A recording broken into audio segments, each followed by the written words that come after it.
for joining.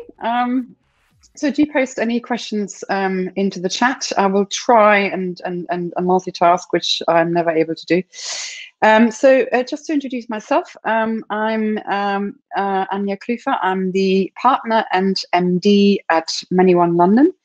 And I want to talk today about the business case for UX, which I'm very, very passionate about.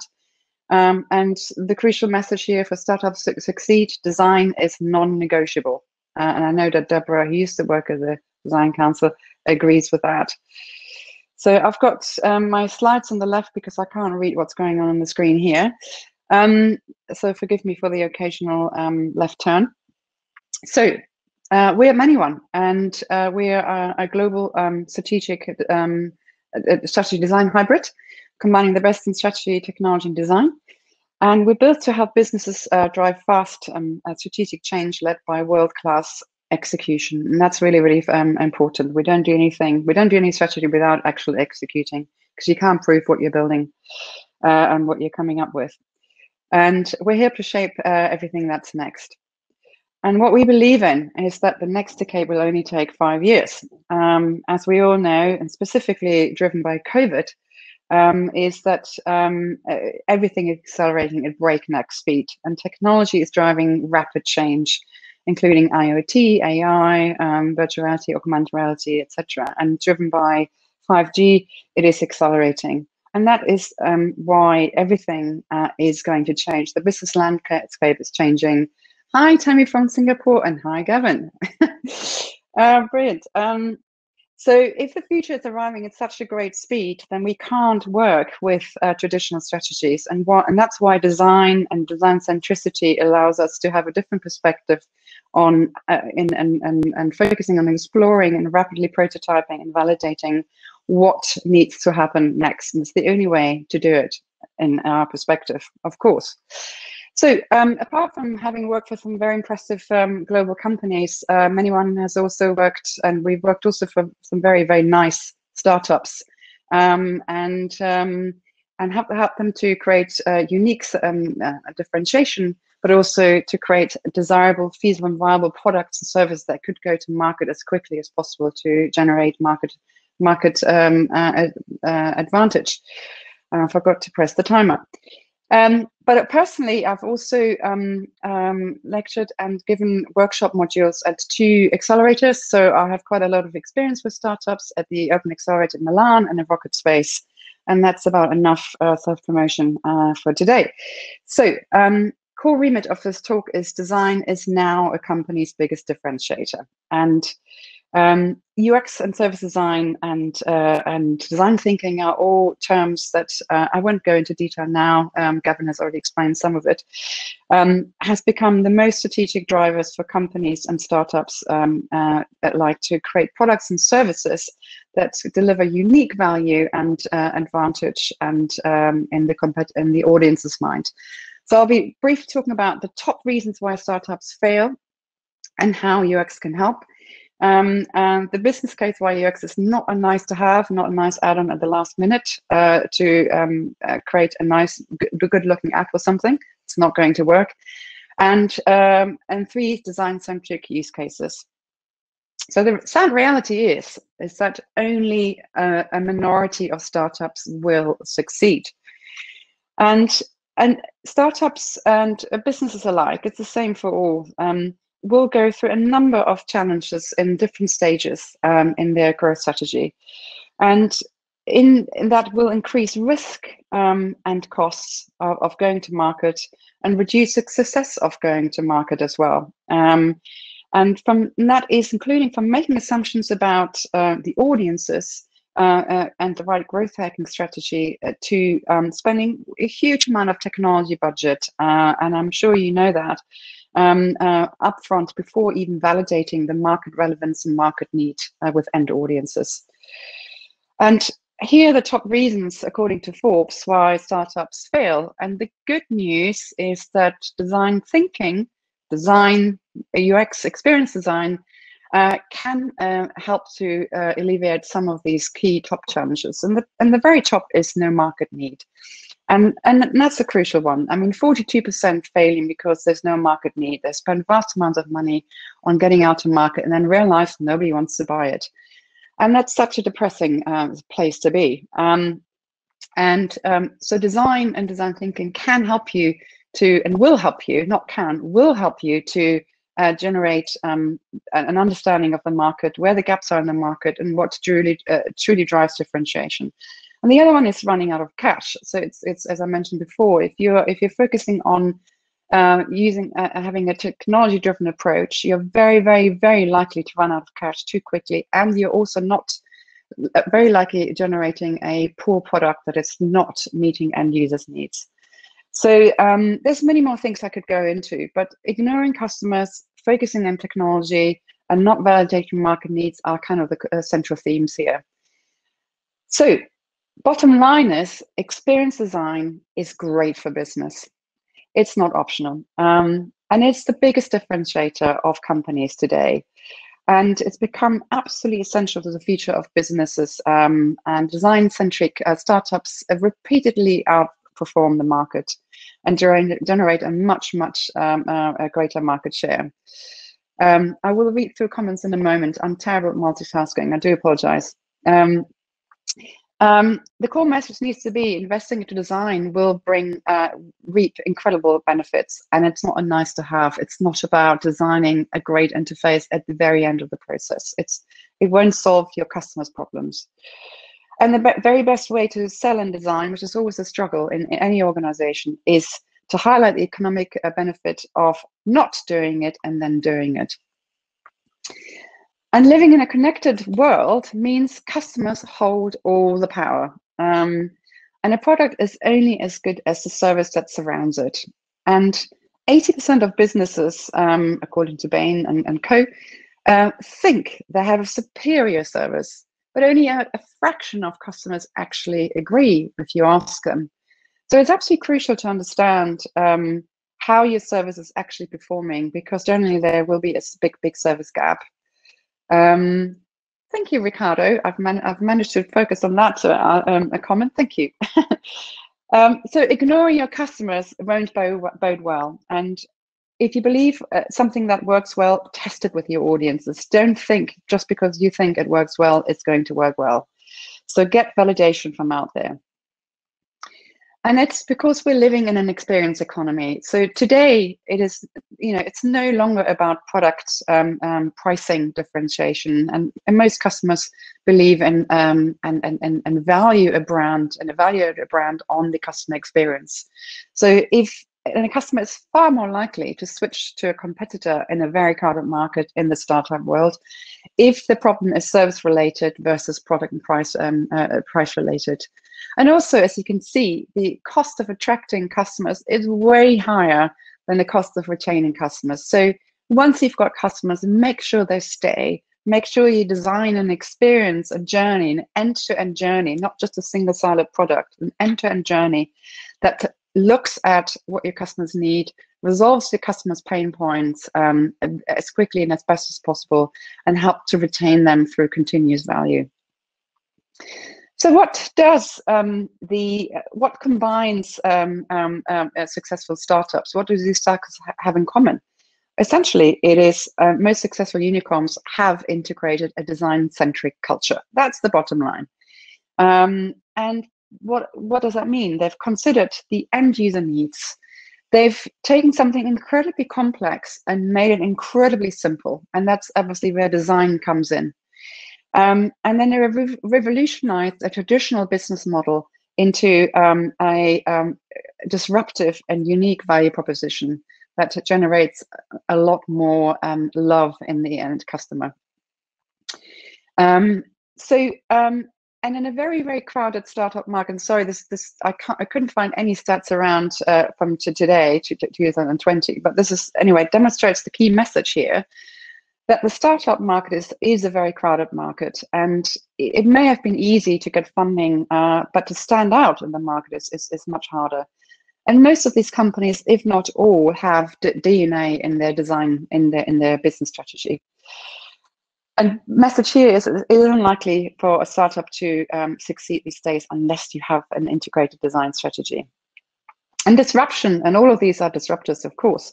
Disruption is a customer-driven phenomenon, and new technologies come and go.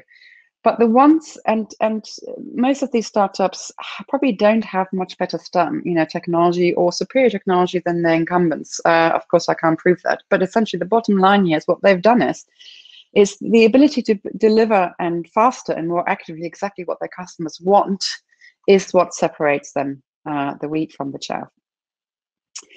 So how can UX help? How can experience design help? Well, central to this is that it's about validation. And in a startup, there are no facts except opinions. And you probably know best. Everybody has an opinion about what works best. This feature and functionality may work better than this one, or this look and feel and design may work better than that one. And my wife doesn't like this color, and etc. We've had lots of comments like this in the past over my last 25 years of design experience. But really, the only way to validate what works well is to talk to your end audiences, whether it's customers, whether it's employees, whatever, whoever the end audiences are, talk to them. That's the only way to find out. Because, and this one is for Deborah, the best designs, products and services result on essentially from deep interrogation of the end audience's needs. And this is the core remit of UX and design, is understanding who the end audience are that you are developing a product and service for. As understanding their motivations, amen, exactly. Understanding the motivations, behaviors, and drivers of your audiences to be able to design a product that delivers unique value, that solves actual problems that people have and not imaginary problems. And that will generate engagement and trust and loyalty. And another word, to put this into another word, is to deliver empathy for your end audiences. So we utilize a design thinking framework that actually was originally coined by RDO, so that's nothing original here, but it's an incredibly powerful methodology. And it looks at 3 interconnected dependencies. And if you want to have the right innovation strategy, the right startup strategy, the right product strategy, you need to be at the sweet spot. And that means not ignoring one or the other. It's going to fail. So starting off, we would obviously start off with the people. Do people actually want your product? Is the product desirable? Is it, do customers want it? Is it fulfilling a need? Is it solving a problem? And then technology, is it feasible to actually achieve it? Do you have the technology already existing? Could you hack the technology? What technology is absolutely minimal required to get a product to market? It's not about the nice to have, what could be launched in 12 months, is what can you actually deliver in 3 months to get that market advantage? And what's the minimal viable product technology to achieve that? And then from a business perspective, whether it's the entire product and service that needs to be viable, or the individual feature that could take 6 months to develop, is it viable for the business? Does it generate bottom line impact? And that's what this model allows us to do, is to achieve the sweet spot in the middle, to be successful with a product and service to get to market.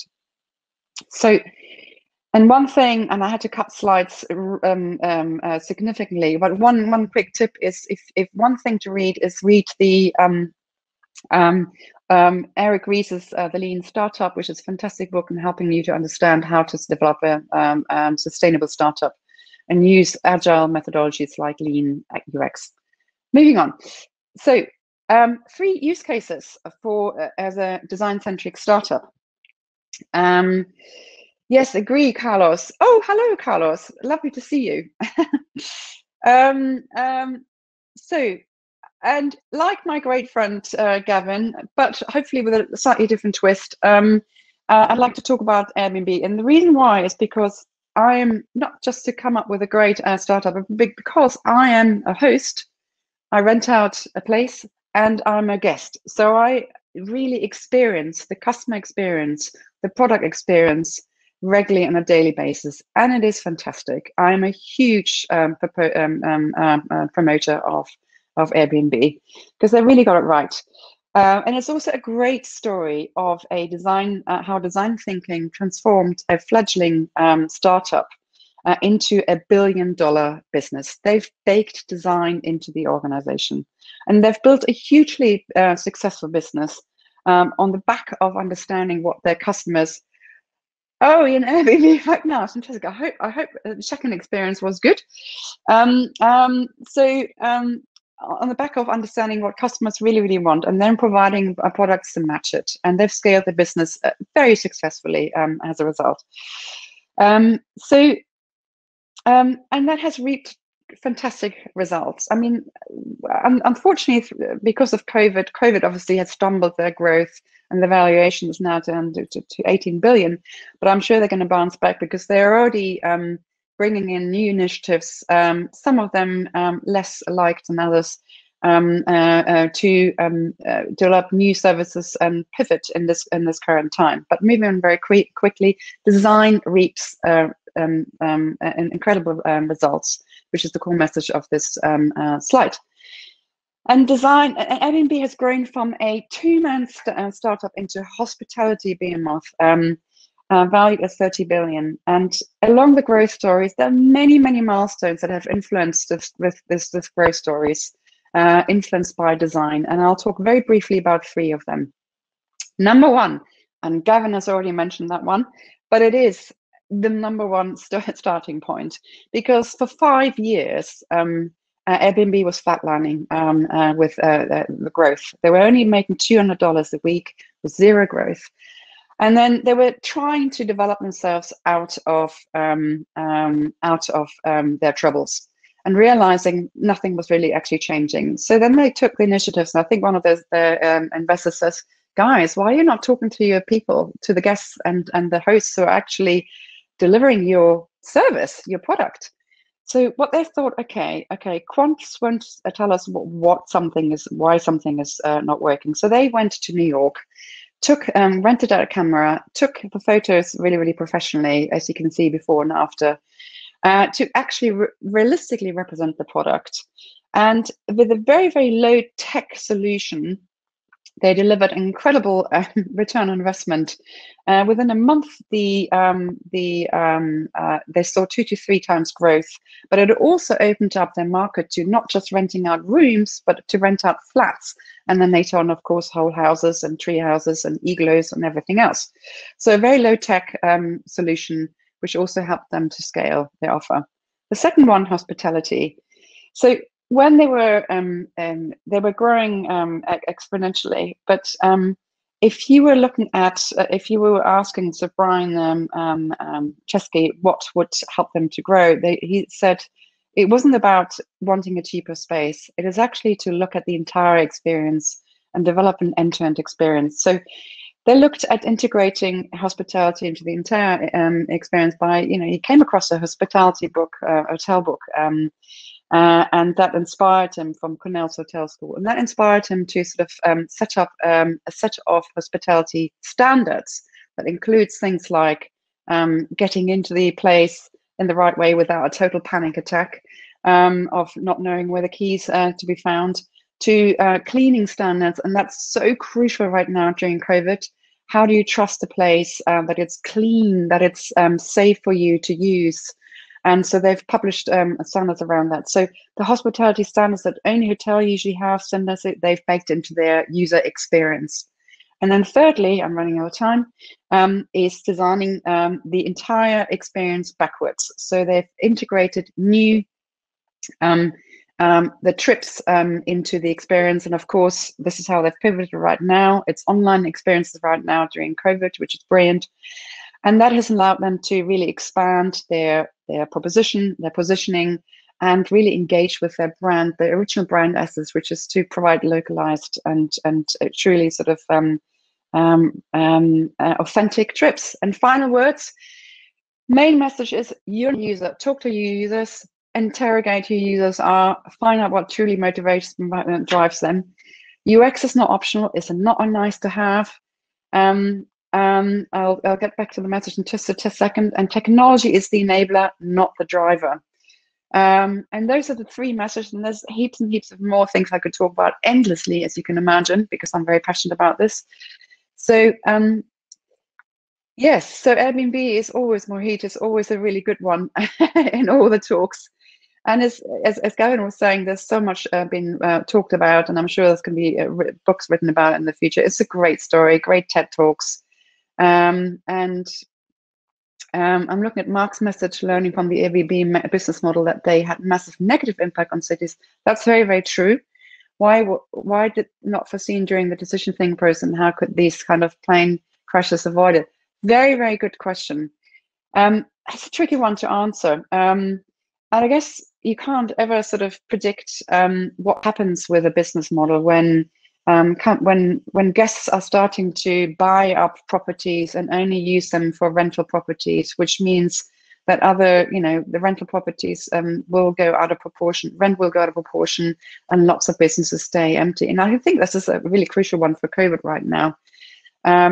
Because so many places are empty, and it has absolutely stifled a lot of the hosts from being able to continue doing business.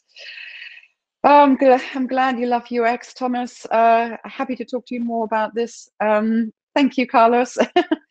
And thank you, Sud. And I could go on and on and on, maybe more in the beer session later. Tractors, thank you for Deborah. So maybe we'll talk later in the beer session later. But thank you so much for joining, and I'm glad you enjoyed it. And get in touch with me for more information. And if you're a startup, we can help, of course. Thank you so much.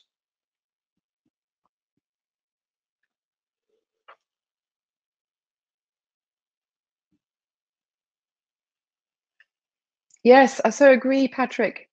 And it's the bane of every investor as well. You spend all the money on technology before you figure out, is it actually worth spending the money in the first place?